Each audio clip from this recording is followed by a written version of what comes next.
Hello everyone, welcome back to a new video of Quick Guide. Today in this video I'm going to show you how you can delete your chat on Zoom application. Watch the video till the end and don't forget to subscribe to our channel by hitting the subscribe button. Also press the notification bell icon so that YouTube will notify you whenever we post a new video. Now to delete chat on Zoom, firstly open your Zoom application and join a meeting. On the bottom of the page, you can see a lot of options to join audio, video, information about participants, and so on. Tap on the chat option. There you can see a message. To delete a chat, tap on the three dots and click on delete.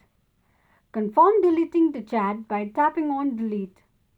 This is how you can delete your chat on your Zoom application quickly and easily just in few steps. If you have any thoughts or queries, let us know in the comment section. Thank you so much for watching.